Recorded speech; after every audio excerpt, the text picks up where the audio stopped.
things in the sky in the morning, these tic-tac-toe patterns all over the place. It's got to be more than just jet fumes and trails, huh? No, it is. In fact, let me give you the history of this thing, how they started it. They originally started this back in the 40s and the 50s, and they were spraying silver iodide, and that was relatively harmless to the environment compared to what they're doing now. But then they started doing more and more cloud seeding and weather control, and then the military decided they were going to start teaching their Air Force academies how to do this. In fact, they actually have chemtrail classes in the military. You actually pull up the journals, if you'd like, online.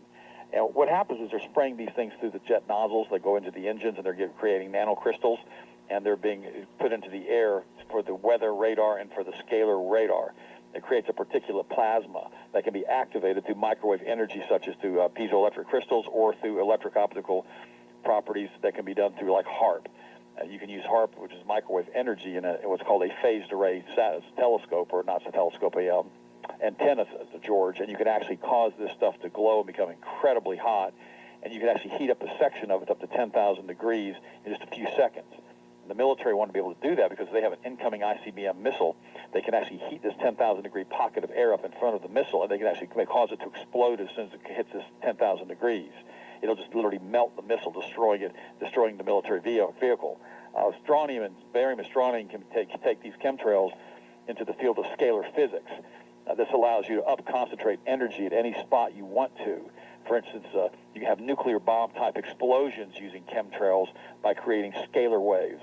By discharging, I'll explain to you what those are in a second. By discharging scalar fields, you have massive, massive explosions, and that could be what happened in 1908 when Tunguska had that massive explosion. A lot of people believe that Tesla had actually activated the Warkentif power back then, George, and actually just tried to broadcast energy into the North Pole, overshot the North Pole, hit Russia, and wiped out tens of thousands of acres to 2,000 square miles of forest was completely destroyed when he discharged a scalar wave, which is what some people are thinking happened from the Warkentif power.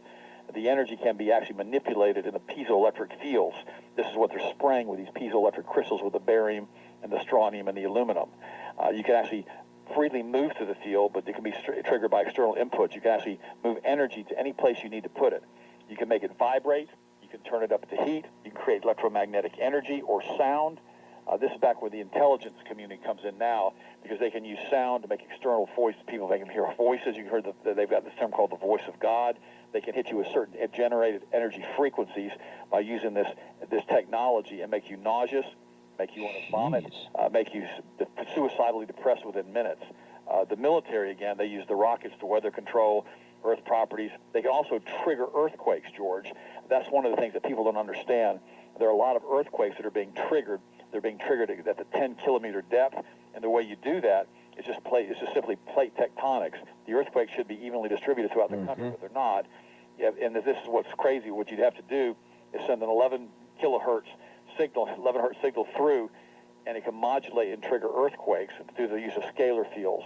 This is done with James Maxwell's equations, which have been called the second great, unification of physics after Isaac Newton. He's right up there with Einstein. And this is how they move all this energy around the planet. And how they make these scalar waves is if you have two radio waves, like if you have FM radio wave, and you lay one radio wave on top of another radio wave, they have like a little hump in them. They're like a wave you see just like you take a water hose and you shake it, you have a wave go the other way. If you have two waves opposite of each other, and you do them both at the same time with a phased array antenna, what happens is you create a longitudinal wave. They annihilate each other, leaving a longitudinal wave. This is why they have to use phased array systems. And then what happens is if you lay two longitudinal waves over on top of each other, George, you create a scalar wave.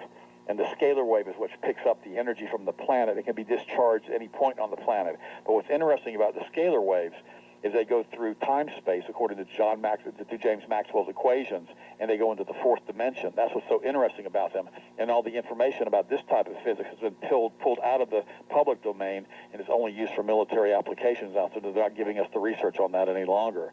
And what's interesting about that is scalar waves have no time or distance variable.